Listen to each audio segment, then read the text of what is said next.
Greetings, Audio Avengers. Welcome to the Marvelous TV Club, your headquarters for insightful and entertaining discussions of the Marvel Universe. We're less than 2 weeks away from Moon Knight, and Marvel TV is about to enter a whole new phase. These are their first shows built around entirely new characters.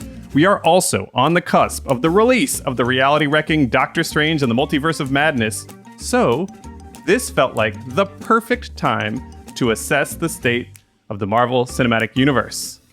I am your multi-hyphenate host, producer, editor, social media maven, and more, Marc Faletti, and to help me take stock of Marvel's empire on the big screen and the small is the one and only Jesse Taylor. How's it going, man? Good evening, my friend. So it's the first night of March Madness. I don't know what's happened. I know that some accredited universities are playing some other accredited universities. There's some I'm guessing upsets. There's been some last minute shots that have, rimmed out or gone in. I don't know. I actually haven't watched anything for the first time in years. It just didn't even occur to me that it was happening today. Yeah, I was at a place that had it on in the background and I looked up and there were teams and then I went on about my business. I don't know. It's not my thing this year. The older I get, the more I feel like I have to cut out or not have to, but just things wind up falling by the wayside. Things I took interest in before. Yeah. And obviously I'm still way into things like Marvel. I'm still way into the NBA, as you and I want to allude to on this podcast from time to time. But, things like college basketball continue to recede into the background and not even paying attention to March Madness. A decade ago, Marc Faletti would have been shocked that Marc Faletti of the future would do that. And for me, so much of my interest in March Madness just came from brackets, and it was the financial aspect of it. And this year I'm in one work bracket. I filled it out in 10 minutes. If I win, I win. And when I don't, I won't be surprised. But beyond that, I was thinking about it and I was trying to remember who won the national championship last year. I couldn't remember.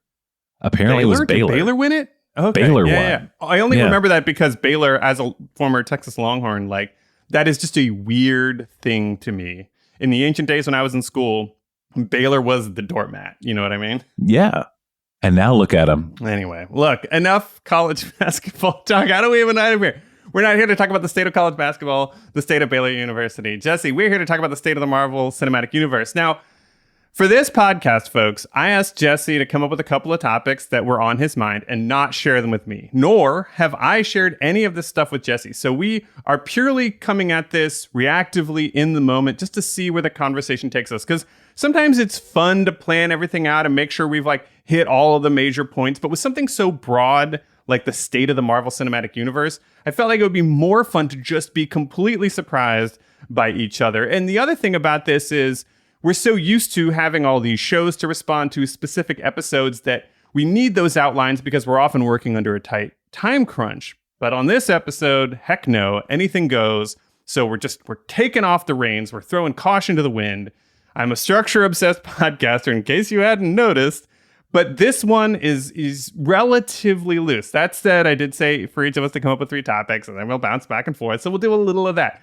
But we're each going to offer a take, and then the other person respond. We're just going to talk about it. So it's not so much asking each other questions as offering our thoughts and getting the person's reaction. So Jesse, I'm ready to begin. Are you ready for the first take, my first take on the state of the MCU? I'm ready, but I feel so out of practice right now. Yeah, good. That's fine. We're shaking off the rust here because Moon Knight is imminent.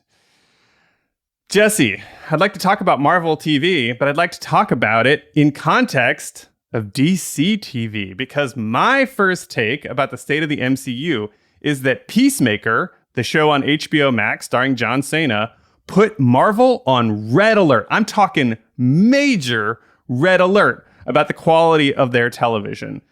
Before I get too deep into it, though, Jesse, I want to know, off the top of your head, where does Peacemaker rank for you as compared to Marvel shows? Is it on the level of WandaVision, or is it better than Loki? Where do you put it? I thank you for taking my first topic, by the way. Ha! It was a version of this, so I've thought about it. I put Peacemaker, actually, I put it right up there with WandaVision because it was surprising and at the right moment in the same way. It wasn't surprising in the sense of WandaVision, in the sense there was a big mystery and we were trying to unravel it. It's a pretty straightforward show. It's, hero / protagonist. I don't know if you'd call him a hero, but protagonist meets up with a group. They band together, bond, defeat the big bad. There's nothing truly novel about that part of it. But there are a few things about the way that show was executed that will stick with me for a long time. I think first and foremost was the fact that John Cena was just spectacular in a way I did not expect. He just brought a level of depth and charisma to that character that I didn't know he had in him. And good for him. The second was just, it was executed in such a funny and unexpected way. You watched and you never quite knew what was coming. You had these riffs that were absolutely hilarious, and it was R-rated. You actually just got some kind of raunchy stuff that you should get when you're talking about a group of murderers chasing down alien bugs. It just made a lot of sense. And then it took what Guardians of the Galaxy did in terms of music, twisted it a little bit, and then just made it its own distinct thing. And I'll never forget the first day I was actually at the grocery store. I had my AirPods in, and I just found a Peacemaker playlist on Apple Music. And I was just jamming the fuck out because it was just so good. And it kind of opened my world musically. I was, shockingly enough, not big into 80s glam rock. Mm-hmm. Other than your standards, the stuff that everybody knows. But it was just a show that stuck with me, and it was so fun, and I loved the characters. And WandaVision was that way to me, but WandaVision was also a part of something bigger that was very intentional, very planned out. I'm sure Peacemaker, there's a bigger universe it's part of, but the fact that the show even ended by poking fun at the big heroes, you saw Jason Momoa show up. You saw Ezra Miller show up. Mm-hmm. You saw them show up and buy into the show's take on superheroing, which was this incredibly irreverent, vulgar take on what it was. And I don't know that I could ever see Marvel doing that. I could never see Marvel putting together a show where a C-list or D-list superhero gets to talk about which one of the Avengers fucks something else. I just can't ever see that happening. And the fact that DC went there, and part of it is because I think the DCEU, that's the name for it, right? The DC Extended Universe. I think so. Yeah, it doesn't roll off the tongue. But the DCEU hasn't gotten off the ground in the same way. So they have to take chances, and they can take chances, and they're not ruining a ton of built up work and goodwill by doing that. Marvel's in a different position, but at the same time, I don't know that Marvel could ever do something like Peacemaker. So there's a ton in there to unpack. Let's start with this, because you hit it on the head as part of this, which is that Peacemaker was able to be mature without being serious, right? Now, obviously, if they owe credit to any other franchise, it's probably Deadpool, which did something similar, but with a little less heart, I think, potentially, than Peacemaker was able to evoke. And I want to dig into that a little bit too. But Marvel has not really been able to be mature without being incredibly dour or serious, nor have they been able to kind of take the fun risks. The closest we got was like America's Ass maybe being like the kind of, blue joke, whereas, Peacemaker was just way off into some pretty rowdy territory. And I do wonder if Marvel needs to think about the kinds of franchises where they might be able to play with that tone. Because I'm with you. As constructed, the MCU is mostly family first, which is to say it might glance off that with a new Deadpool movie or something, but it's never going to become like a TVMA show anymore, I don't think. And if they are, it's not going to be with a bunch of like really raunchy sex jokes or over the top violence. But Jesse, is there a way, for Marvel to learn, like, who would you want to see them work with in a tone that approached Peacemaker if you could pick like a hero? So this is going to sound very odd, but work with me for a second. The Power Pack. Okay. Well, that is not the first one on my list. Do you want to tell people who the Power Pack are? So the Power Pack was a group of, I believe, 5 kids whose parents were scientists, and in standard comic book origin story, accident happens, all the kids get powers. And the thing about the Power Pack is they launched in the 80s when Marvel was both getting darker, but also expanding exponentially. So you started to get into the era where comic books were selling a ton. You could put Spider-Man or Wolverine or a few other characters in virtually any comic book and sell anything. So you had the Power Pack, which were a bunch of kids between the ages of 5 and 8 years old. And there may have been a dog. I don't remember. I'm really curious how you're going to take it from the 5 to 8 year olds into the mature territory, Jesse. I've got it all planned out. And there was always this weird clash when like the Power Pack would meet the Punisher. And then you just had the story where like one of the kids just, I think his legs turned into rainbows and he could fly. Like that was literally his power. Correct. And so what I would want to see is a Power Pack show, but not told from the point of the Power Pack, told instead from the point of the crappy villains who get stopped by the Power Pack. And so they're just sitting there in this world, and it's like, who you're in the raft, or you're in whatever other super powered facility they have. And you're sitting next to Michael Keaton. He's like, like Spider-Man got me. I had this whole thing where I was taking alien tech. And then you're like, no, I got stopped by a group of toddlers who just beat my ass and put me in prison. And that would be, I think, a great way where you could take the absurdity of kind of a core Marvel franchise and use it to go blue, use it to be self-referential, use it to have that humor, but without necessarily undercutting the value of that franchise itself. You could still have a straightforward Power Pack part of the episode, or you can have a different Power Pack series. But I think where it has to lie is in how the rest of the world reacts to some of the ridiculous things you have to take seriously to buy into the whole hero mythos. I dig that. It's a better answer than just Wolverine, man. No. So, to come back to this Peacemaker thing, the other piece of this, as you and Christine know from our character cast conversations, is I'm always concerned about the fact that I think Marvel TV has a finale problem, right? That they have not figured out how to pace a finale so that it doesn't just feel like the last 25 minutes of a Marvel movie, which is the least interesting part of the Marvel movie for all of us. It's not that we don't enjoy it, but only in the context of everything we've seen before. And when shows like Hawkeye drop in just all the wrap-up action as a quote-unquote episode, it doesn't really land. When you compare that to Peacemaker, it gave us an arc-completing, character-developing, emotion-having finale and still had a ton of fun. It was a standalone episode that wrapped up a lot.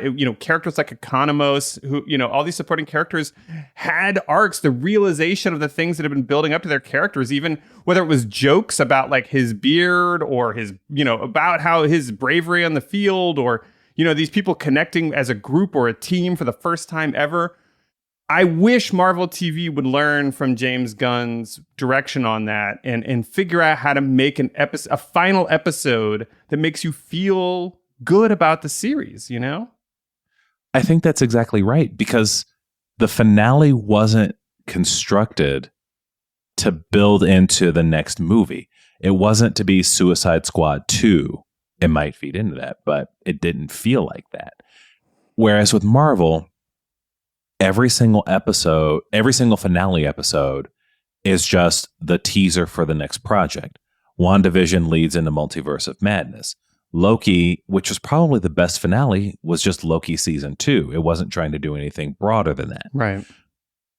Hawkeye was Echo and probably the Thunderbolts movie or whatever comes out of what the Contessa's doing. The series always feel like there's a plot, and like you were saying, that final 25 minutes is when Disney steps in and says, we got 3 new things to set up. Mm-hmm. Get them done. Mm-hmm. And so that's when, you look at the end of WandaVision. And so it's not just Multiverse of Madness. You have Captain Marvel 2. You have the Skrull show that's coming up. You've probably got another project that might be coming up with the kids or Vision or something like that. And so it always takes you out of the narrative that you're involved in and makes you realize that you're involved in a kind of rotating corporate cycle of projects as opposed to storytelling. Yeah, I think that's right. Well, it sounds like we're in agreement on take number one, which is that Peacemaker has some important lessons for Marvel TV, and I hope they take them in time as they continue to develop this universe. Jesse, would you like to give me your first take? I would. And this is actually part take, part question. It'll be kind of a comment, kind of a question. Disney Plus now has all of the TVMA rated Netflix Marvel shows. It's got Daredevil, Luke Cage, etc. Iron Fist, although I don't know that anybody's ever going to watch Iron Fist again. What a mistake of a show. Now that Disney Plus has expanded to include this content, do you think it opens the door to different kind of Marvel projects, or will it just be siloed because it wasn't their thing? It doesn't fit in their universe. They'll take Charlie Cox and Vince D'Onofrio and set everything else to the side. Well, now it's your turn to steal one of my takes, which is hilarious, Jesse. Again, it's baffling our frequency level. I mean, one of the things that I would say about this, adding them to Disney Plus, is I don't like it. My hot take on this in general is that the Netflix shows are an albatross that Marvel doesn't exactly know what to do with. Now, that's not to say that I didn't enjoy parts of them. I think Daredevil season 1 and certainly Jessica Jones season 1 were great, but Luke Cage collapsed. Iron Fist, obviously, an abomination from the start. All that, everything, everyone knows all that stuff. But the part that I can't get with, that I hope they don't do more projects like, to your question, is the idea that it's no fun at all to be a superhero. It's just absolutely no fun in that universe. I thought we were going to talk about this, so I was actually watching season 1 Daredevil episode 10, Foggy versus Matt. This is the episode where Foggy has just learned that Matt has been running around doing all this stuff and that their history is a lie, and we get all this backstory with the two of them, and it's a very strong episode of TV. It also touches on things like child sexual assault and dementia, like the death of your partner from early onset dementia, and Matt is miserable at every turn with everything that's ever happened to him, and Foggy hates that he's a superhero, and it's all terrible. And I just think that's out of step with the MCU as constructed, which is the way I prefer things to be. And I don't know that they should bring this. I'm surprised they brought this into the space where they have been carefully constructing an otherwise well-curated universe. It feels like spiking the punch, but with bad diesel alcohol and not like the really good stuff. Am I overreacting to that? I've gone back and forth on it because you're right. Nothing about those shows feels like it actually fits in the MCU. And we talked about this a few weeks ago. So I tried watching Punisher. And nothing about Punisher, the character, has ever been fun. I mean, just to begin with, the entire point of the character, every single comic, is just a dour murder spree. And that's what the character is. But to make a show about it and to have it be watchable, you have to have characters. You have to have other people for this lonely murderer to play off of, which just means he's sharing his pain and anger and rage with everybody else. And they kind of inexplicably stick around him for far too long. It's one of those magical shows where the main character seems to attract people who have no reason to be around him. And they all just stick around because you've got promise, Frank. You've got something. There's something in you that makes me want to stick with you. And then for the entire span of the season, you never see what that is.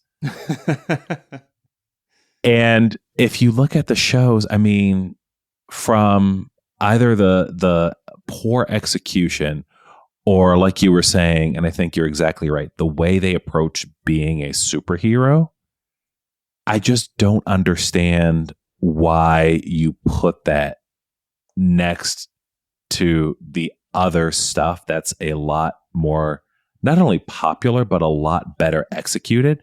It would have made more sense to me if they took those and put them on Hulu. Right, where Hit Monkey is, and The Runaways is, and all those other shows. Exactly. And that's just sort of all the extra Marvel stuff that doesn't really fit goes there. There's a ton of it. People still watch it, and Hulu will, for whatever reason, be around forever and ever. That's fine. But yeah, I don't understand why they made the decision. And I feel like it came down to they have plans for a few small elements of those shows, Daredevil and Kingpin. And they just wanted them available in case, they're going to release Echo at some point. Probably, I think it's next year, right? I think so. I mean, who knows, right? I mean, we just finally got the Ms. Marvel premiere date, which surprised me because I thought She-Hulk was coming before Ms. Marvel. So, man, I don't know. Right. So let's assume Echo's 2023. But that's just a lot of bad TV to have on your streaming service so that people can kind of familiarize themselves with a couple of characters who are going to come up later, especially when Marvel Studios does a really good job at those assembled vignettes that could teach you everything you need to know about the characters without having to slog through their incredibly dark, dour shows. And is it a good idea for people to quote unquote learn about these characters from these Netflix shows? Because we still don't know to what extent they are quote unquote canon, Like, I don't know how much of Daredevil to take away. My guess is that we should treat it as an alternate Earth, that this is part of the multiverse, just like the Spideys were, which we learned from No Way Home. And I think that's cool. That's totally cool to me. But I will say, man, it was really fun to watch D'Onofrio in that episode. He only had a couple scenes in the episode I was watching, but it just, it was weird because, again, Hawkeye couldn't figure out how to give him the gravitas. Whereas in this show, he was just sitting on a veranda talking, and it was just utterly magnetic and terrifying. So there are lessons to be learned from these Netflix shows. And I also don't want to make anyone who, I can feel the unsubscribes happening already as people are like, I love those shows. I get it. It's cool to be nostalgic for them. I just think Disney is messing with everybody by bringing them into the fold, but not all the way into the fold and not telling us how much they should be in the fold. And again, tonally, they're completely out of sync with where Marvel is going. I hope they do a Charlie Cox Daredevil show. I hope Kingpin has a bigger role in the MCU. I just wish it was actually less tethered to these Netflix shows. And by bringing them in, I feel like they're encouraging everyone to free associate this back into the MCU. So it leaves me a little chilly. And it's also weird that they brought over the Netflix shows and Agents of S.H.I.E.L.D. Yes. Which we now know from Hawkeye, Agents of S.H.I.E.L.D. is not canon. It can't be. So it's not even clear how it fits. And when you're starting to go on this multiverse kick, you have to be very careful about where things slot in and how people understand where shows fit, where narratives fit, what's quote unquote official and not. And this is it's just a dump of Marvel stuff, most of which likely will never have any impact or relevance to the mainline story again. Yeah. Yeah. So I think Marvel is going to diversify its storytelling. And in many ways, I think Ms. Marvel showed us some of that because it is tonally different than a lot of what we've seen. It's going in a very different direction than the Netflix shows, but I think it's showing us that they're going to diversify. And I won't be surprised at all if they do give us something more in the Netflixy direction. I just hope they figure out that you can be a grown-up show and take things very seriously even, but without it being about how basically being a superhero is the worst thing that could ever happen to you. I guess that's just the one fear I have, Jesse. The thing about superhero shows is that you have a power or set of powers that are appealing, that allow you to do things normal people can't do. And it's always something fun to explore. Just the fact that you get to be transgressive, and being transgressive is usually coded as being fun in some way. Whereas, the Netflix shows, they all just end up with everything about this sucks and is pain and is suffering. It really is, man. And Hey, go watch Marvel shows on Netflix. Let's change it up a little. We've kind of been hitting Marvel hard here at the top, and again, I can feel everyone being like, "Whoa, why are you guys talking about Marvel so much if you don't love it?" We love Marvel. We love all this stuff. So, Jesse, I'm going to put a take out there, and I tread lightly because I'm just this white dude here. So take this for what it's worth. I'm putting this out there from my perspective, Jesse. My second take is that Marvel is actually doing a pretty good job of diversifying their universe in Phase 4. So let's take stock of who is getting a TV show in 2022. Oscar Isaac, Iman Vellani, Tatiana Maslany. Not a white dude in the bunch. Echo, we just talked about, Alako Cox is getting her own show. The first 3 movies of Phase 4 were Black Widow, Shang-Chi, and The Eternals.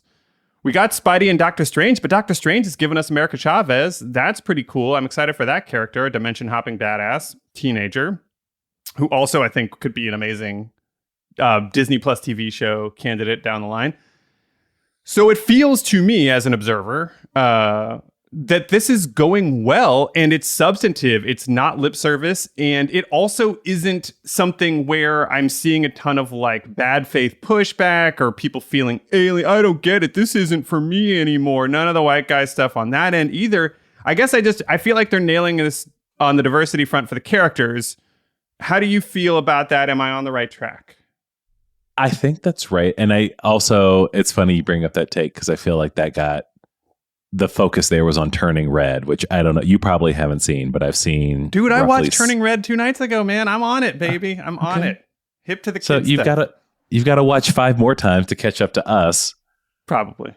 Yeah, it's actually funny. My daughter really, really wanted to see it and was so excited the day it came out. She watched it for the first time. And there's a scene in the movie where I'll try to be as non-spoilery as possible because it's still only been out about a week. New. It's pretty new.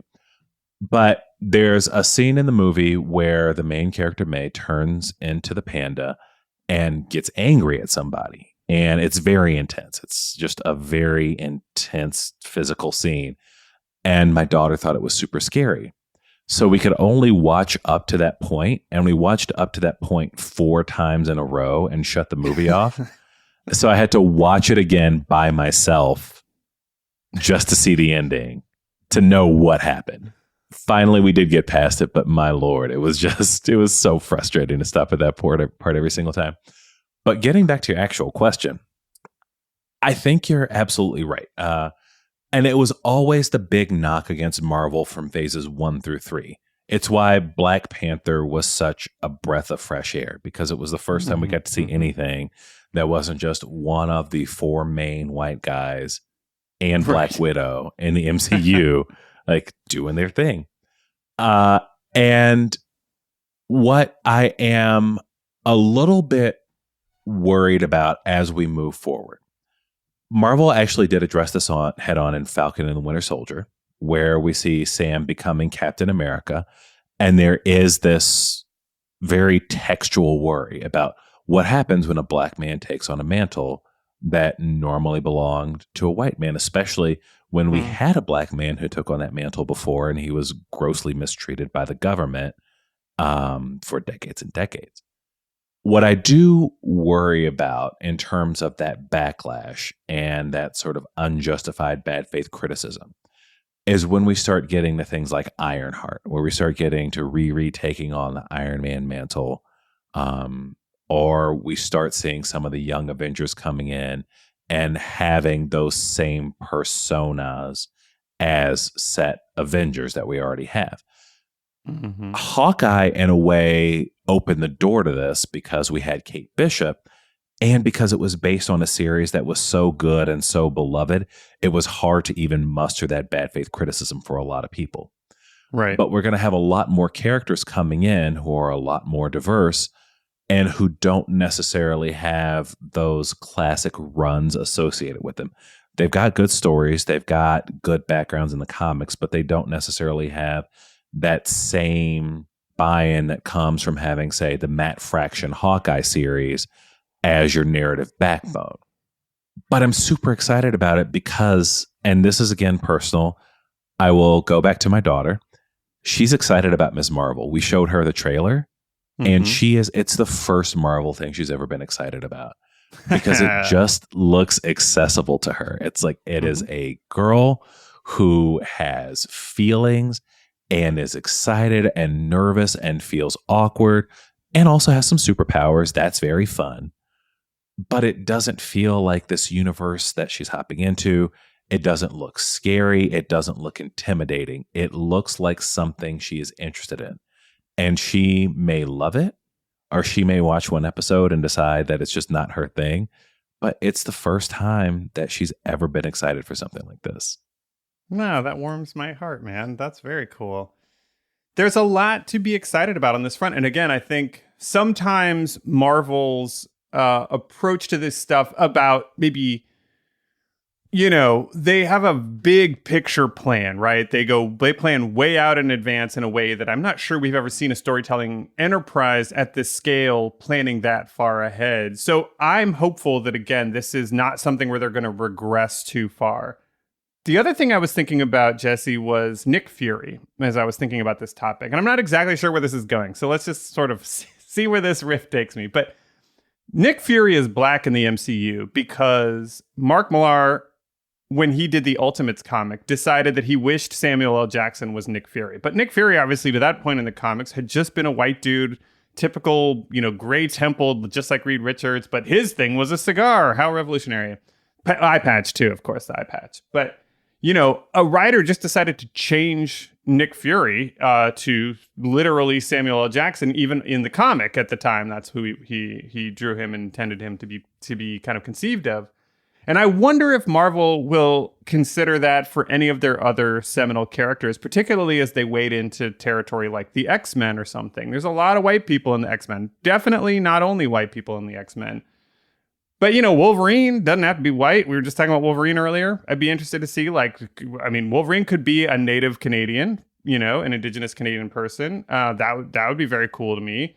Cyclops, Scott Summers could be anybody of any background. And I just wonder if Marvel would ever be willing to do that, because I feel like just because if it had to have been drawn that way first, that feels like a very arbitrary thing to be hung up on.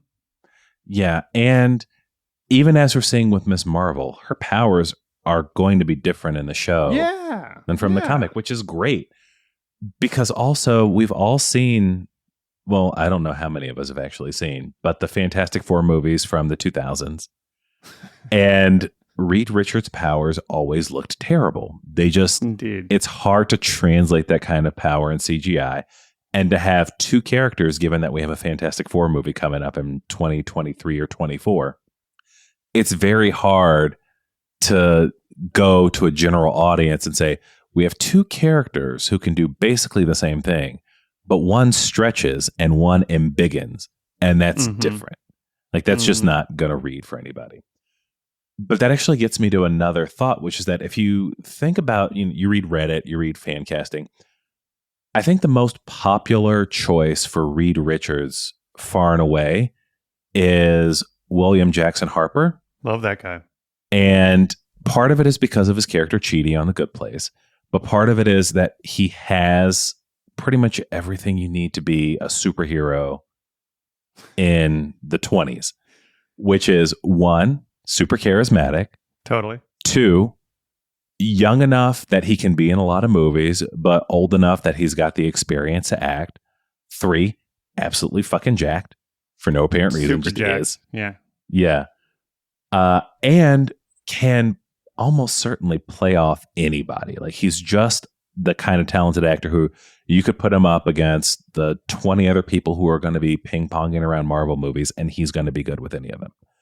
And again, there's no real reason that Reed Richards has to be white. There just isn't. But that was the archetype in the 60s. That's who the Fantastic Four were based on 50 serials, 50 sci-fi serials about going to space and battling monsters. And the head of that was always going to be an older white guy with a little bit of gray hair. So that's what they did. There's no reason for that today. I also think that Marvel is so omnipresent at this point, and I hope I never want to underestimate the ability of people to be racist and shitty. But we've seen this sort of diversity backlash to casting so many times, and it's played out at this point. We've just seen it over and over again with Star Wars, with Marvel, with a ton of other movies where you change anything and you get bad people on the internet. And I'm just kind of hoping at this point that, we know that it's this minority that's loud and crappy, but they're going to move on to the next horrible thing 20 minutes later. So just let them be and have great people doing fun stuff in movies. That's what I want to see. Yeah, I'm with you. And to return to the William Jackson Harper stuff, if you haven't seen Love Life Season 2 on HBO Max, I guess we're all talking about HBO Max here. So Disney Plus, HBO Max, get your subscription if you haven't already. They're not paying us for that. No, but you don't have to watch the first season. Doesn't matter. It has no bearing on the second season. He plays the main character, and his romantic chemistry in that is really fantastic. And I do think Reed Richards needs to be able to have that. And Chidi was so sort of difficult to connect with romantically. I mean, I know there was all the tension in Good Place, but he was such an awkward dude. But you do not have that, performance problem in Love Life. So I highly recommend checking that out to see, William Jackson Harper broaden that range. And I just think you put those two pieces together and it's just like, God, he really would be perfect. I hate to be right down the middle on that, but please give me him over Reed Richards. If it's John Krasinski, I'm going to be a sad panda. It'll be fine. I'm sure he's fine, but It's funny. I kept saying William Jackson Harper was sort of the lead theory on Reddit and other forums. I completely forgot about John Krasinski, which is no offense I do to him, think, but though, William Jackson Harper has gotten way more steam, which is good and positive. Places like Reddit, which, is a mixed record on diversity and inclusion. I think that speaks well for us. But anyway, talk to me about something else, Jesse. What else is on your mind? You got a take? I do. So I have watched the Multiverse of Madness trailer dozens of times since it came out. I think it may actually be the Marvel movie that I have been most excited for since this whole thing started, other than maybe Infinity War. Mm-hmm. Where does it rank for you? Yeah, the Infinity War excitement was real. And what was weird is I was really trepidatious about Endgame because I was so worried. It's just hard to stick the landing. Not that I had no confidence. The Russos made my favorite movie of the MCU, which is Winter Soldier, of course, and Infinity War was very, very good, but I was so nervous about them sticking the ending just because of the complexity of the task. So Infinity War was probably number one for me. I have gotten, as listeners may know, I try to avoid real spoilers, like hey, here's this leak about a casting rumor or whatever. I've gotten spoiled on something from this movie, though, that is truly wild, and it's definitely upped my excitement level by a factor of 5 or 10. The other thing that makes me really excited about it. So I guess to answer your question, I would say it is definitely top 5 excitement level, which is interesting because Doctor Strange, the first one, obviously was not. It was a fine movie, perfectly solid, but it was not something. It's not a character I love or I'm attracted to, but. Everybody else in this movie. I mean, I want to see more Wanda. I want to meet America Chavez. I want to see Mordo, go off. And then the other thing is they're clearly drawing on Rick and Morty, right? The writer of this is a Rick and Morty alum, and this council that, we go in front of. And obviously everybody who's seen the trailer knows that Patrick Stewart is in the trailer. And they're going to, I think, finally make sense of a lot of the things that have been hanging over our heads. We were just talking about these Netflix shows. Maybe we'll actually even get a character from the Netflix shows in this movie. I think it's a chance to order the Marvel universe. Now that's bookkeeping and it shouldn't be the reason I'm most excited for it, but it's just that Rick and Morty is nothing if it is not a massively risk-taking enterprise when it comes to story. It is unhinged and it has its own formula. Don't get me wrong. All Dan Harmon shows follow a very specific formula. He's written about it much on the internet. Just go check it out if you want to see what that's about. But his ideas are brain-breaking sometimes. And the Council of Ricks is an idea that this movie is clearly going to draw on. And it's just the way that the messed up nature of the people who would have to rule something like a multiverse.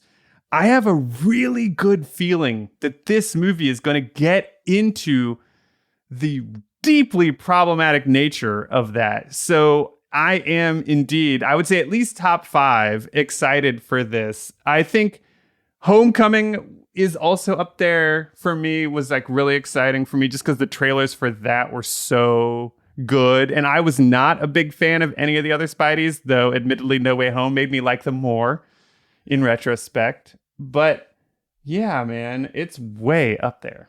And again, you're right. It's shocking. Like, Doctor Strange is not, he's not a backpack superhero. And by which I mean, you go, when I drop my kid off at school, like, nobody has a Doctor Strange backpack. There's nobody with a Doctor Strange shirt on. They might have one of the general Marvel shirts that's got 40 characters on it, and he's one of them. Sure. But yeah, nobody's sitting around talking about, like, I'm the Sorcerer Supreme. Just not that kind of character. No, it's not going to get you any friends at lunch.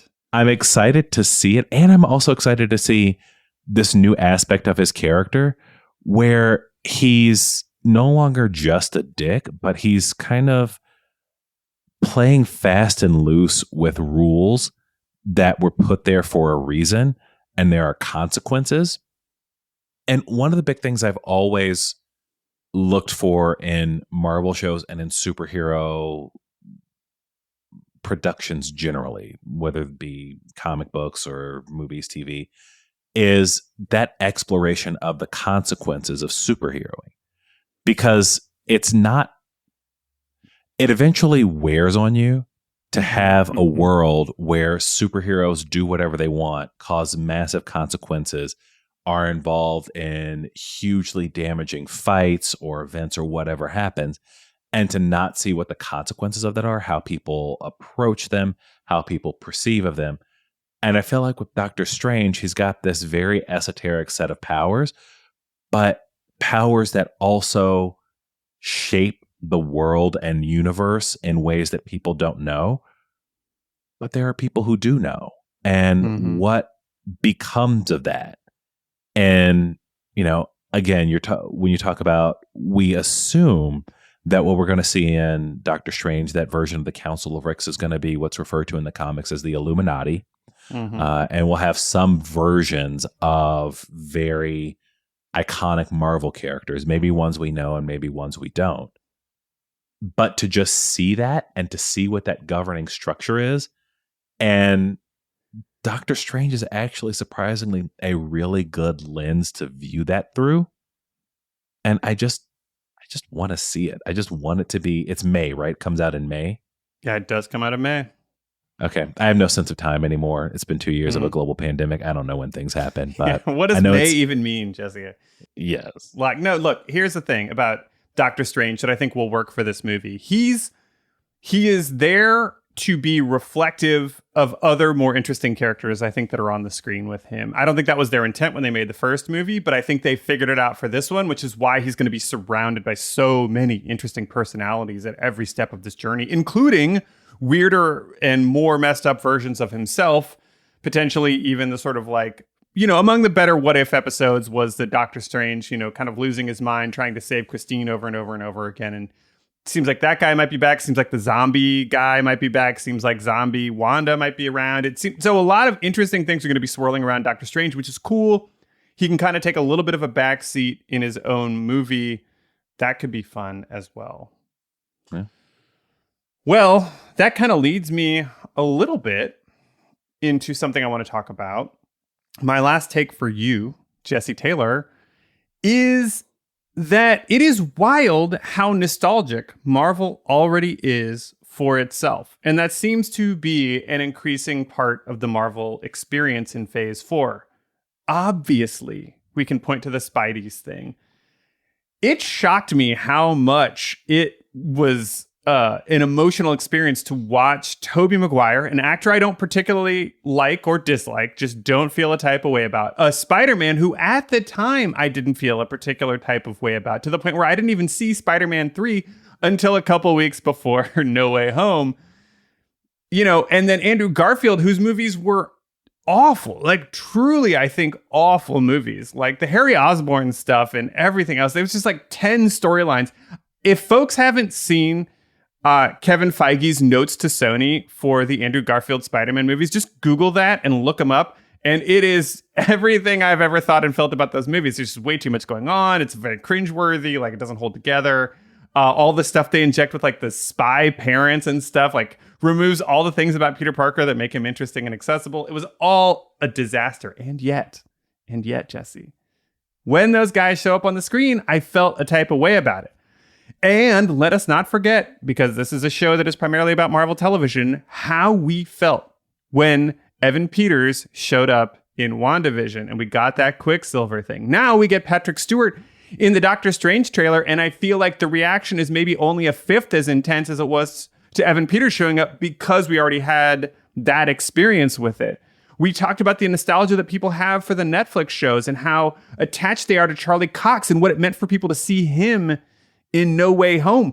Even inside the universe, Marvel is getting into this nostalgia thing with like the Avengers musical in Hawkeye, right? So I love all of this, but I also wonder, is it turning in on itself too soon? You know, that's the fear that I have about this. And I'm curious if you've noticed this nostalgia trend as well. I have, and there's a meta aspect to it that we all know about the Disney and Fox merger. Sure. We know that Disney has been engaged in this massive lift to figure out what to do with all of this legacy stuff that they now have the rights to. And the first thing everybody's mind went to was, when do I get to see, you know, the X-Men fight the Avengers? Or when do I get to see character X interact with character Y? And this nostalgia, I mean, it even goes back, even though it was a new version of Spidey, I think it starts with Civil War. People were so excited to see how Spider-Man, this character that was separate from the MCU, would be integrated in. And I mean, I remember seeing Civil War, and when he showed up at that airport, full new costume, theater lost its shit. Like, it was one of the big MCU shit losing moments, let's call it that. Yeah. And we've had a lot of those over the years. Now, one thing I will say about Marvel is that they're doing a really good job of pacing these out, because you could see them doing something that I think if this were, say, the 90s or even the 2000s, they absolutely would have done, which is to just have, you know, a Doctor Strange portal open up and Hugh Jackman Wolverine comes out and Tobey Maguire Spider-Man comes out and just all the characters show up. Everyone loses their mind for 5 minutes and then they're just there. And that's the payoff. You just get to see them and then they exist, and then you just get more of the same stories, but produced with a different studio's logo on them. Sure. So Marvel's doing a much better job at creating a narrative out of it. But what I do wonder about is it going to consume the product / the narrative as a whole? Are we just all going to get so anxious to see, how do they give us the X-Men? How do they give us Fantastic Four? That's what we're watching for. We're no longer watching to see, you know, what happens with Kang in the quantum realm and the big bad that they're setting up. All we're watching for is this going to be the time that we get to see Hugh Jackman's claws pop out? Right. And if that's what it turns into, you know, we'll get those highs. But then if you look back at it, is it going to have the same impact? Is it going to have the same level of interest? I don't go back and watch every MCU movie, but there's a handful that I will go back and turn on at any time because they just stand on their own. They're incredibly good, but none of them rely on that sort of shock and happiness of seeing something solely because it was just teased for a really long time. Right. There was a build up and a narrative payoff that you got out of that. I don't think that's where we're going. But again, do we go the opposite end and we get more Ralph Boners? Because if we get more Ralph Boners, I'm just giving up on this whole thing. Yeah, hopefully fewer Ralph Boners. The other thing about this nostalgia thing, what you're saying really makes me think about is that problem of backseat driving that we can have about the MCU. And it's something that WandaVision, to your point, really suffered from, which is they teased so many things. The aerospace engineer, Quicksilver showing up, all of these other things. And we built all of this stuff up instead of letting the story come to us. Now, partly that was Marvel, like teasing us with all these things and then not delivering and then acting surprised when we wanted more from them. But I think the nostalgia thing could fall into the same trap because it does start to become meta, right? Essentially, everything becomes meta. And at that point, the backseat driving becomes more justified because we're suddenly saying, well, if you're going to show me Professor X, he needs to be like this and not that. And what about this? And bring in Wolverine here. And it's not, we're not sitting back and saying, hey, tell me a good story. I'm open to whatever you have to offer, which I think is the best way to approach this stuff because you can just take what you're given and it's no longer about you projecting your desires and then being disappointed by something that could have never known what your desires were at the beginning. This nostalgia stuff, they definitely know what those desires are. And playing into that feels like a dangerous game. There's a method of interacting with Marvel, especially around Multiverse of Madness, that is getting frustrating and a little old, which is that every time you see something related to it trending on Twitter or some other social media website, you've got to know, am I going to take the risk that I'm going to get a spoiler? And not sort of a, in narrative spoiler, knowing that, you go to see Winter Soldier and it's like, actually, Hydra took over S.H.I.E.L.D. or something like that. Like, okay, that's a spoiler, but at the same time, it's within the narrative and context of the movie, as opposed to like, here's a casting decision, or here's this, or here's that, that feeds into that nostalgia and ruins that bump of excitement you get when you do see it for the first time. Yeah. Jesse, you got a final thought? Take us home? Mark. What if season 2? Oh, no. Better or worse than the first season? I think it's going to be worse because they already pushed it back a year.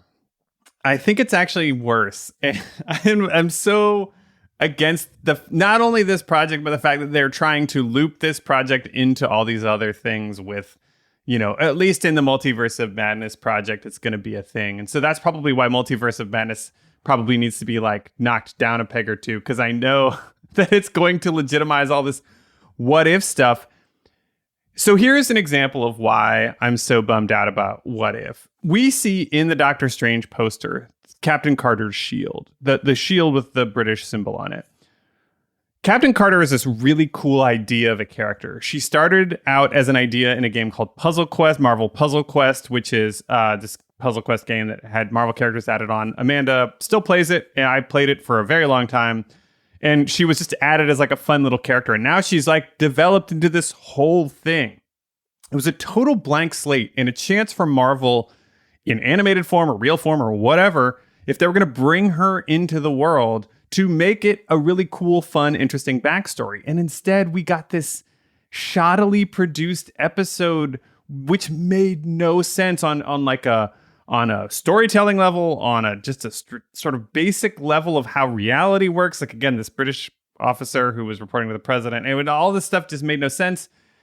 There were some cool emotional beats in that story, but it left me really cold. And now she's probably going to be in the Multiverse of Madness based on the poster. I'm not trying to spoil anything. I don't know anything beyond the fact that her shield isn't on the poster they're showing us. We've got the stuff we've already talked about in there. And I just think they pushed it back a year. And you could be optimistic that means, well, they've figured out some stuff and they want to like take more time and fix it. I just think it means that they don't know what they're doing with it yet. So, Jesse, I'm pessimistic about What If Season 2. You? Same. And the big problem is I don't understand what If is. Yeah. Going in, I thought it was what it started out as, which is take stories we're familiar with, change one element, and see what happens. And part of the reason it wasn't well executed is because sometimes the element wasn't that interesting. Sometimes they didn't explain what the element was. Sometimes they didn't give the element enough time or room to develop. And then by the end, it just turns into this Watcher fight against Mega Ultron, which came out of nowhere, didn't really make a ton of sense. Right. Wasn't very fun or exciting to watch and wasn't very novel. And so What If is supposed to be this alternate take where we see different versions of our favorite characters doing things, from the time that What If season 1 ended to the time that What If season 2 comes out, we'll have basically had Spider-Man No Way Home, Multiverse of Madness, which will just play on What If stuff. I don't know if it'll add anything new to it. Maybe Wakanda Forever, and maybe another movie. And then we'll have Moon Knight, Miss Marvel, She-Hulk, and perhaps Echo or another series. All that is to say that we'll only have about 6 to 8 things that What If could actually play with that are in any way new. Right. One of which is actually playing with What If elements. Right. So what is there to put in the show? It's like the first What If should be, what if we had a good idea for this show? And I don't know that they do. That's so harsh. It's also an example of what we were talking about before about nostalgia, because the other problem with the Captain Carter episode was how it was about making other characters say the lines from Captain America. And that's just referential crap. It's not a real story. It's just making me say, oh, that's where that you said that line here instead of there. That's not a real thing. And like you said, now they have even fewer things to draw on, which is why What If should just be totally new stories. You know, take these characters in new directions. Like, okay, Peggy Carter got the super soldier serum. Don't try to recreate some previous Marvel property, but with a lady. Like, just drop her in the middle of the North Korean, or the Korean War or something, that we got to see. Have her interact with Eli Bradley. Do something to expand the universe, Yeah. And then, think about the worst What If episode, or my personal worst What If episode, Party Thor. Oh, man, yeah. Where literally it didn't even try to do anything. It was just, what if we took the same characters, but we added wacky 90s style hijinks? And that's it. That's the story. Right. Yeah. Yeah. Well, look, we have good news, Jesse, which is we don't have to watch What If in 2022. We just get to watch a bunch of amazing talent. I'm very excited about Oscar Isaac. I'm also excited about Ethan Hawke, which is not something I say very often, but he talked about basing this performance on David Koresh. We were talking about Waco at the beginning of the show, so we come full circle here. There's just going to be a lot of weird and interesting things in Moon Knight. And perhaps one of the reasons they did bring the Netflix shows in now is because Moon Knight might, to your earlier point, be a show that takes us a little bit more into a darker and more intense direction. I just hope they learn the good lessons from Netflix, not the bad lessons from Netflix, and we get a character who we can all watch without making us feel bad for liking superhero stuff, which is sometimes how I felt Netflix shows wanted me to feel.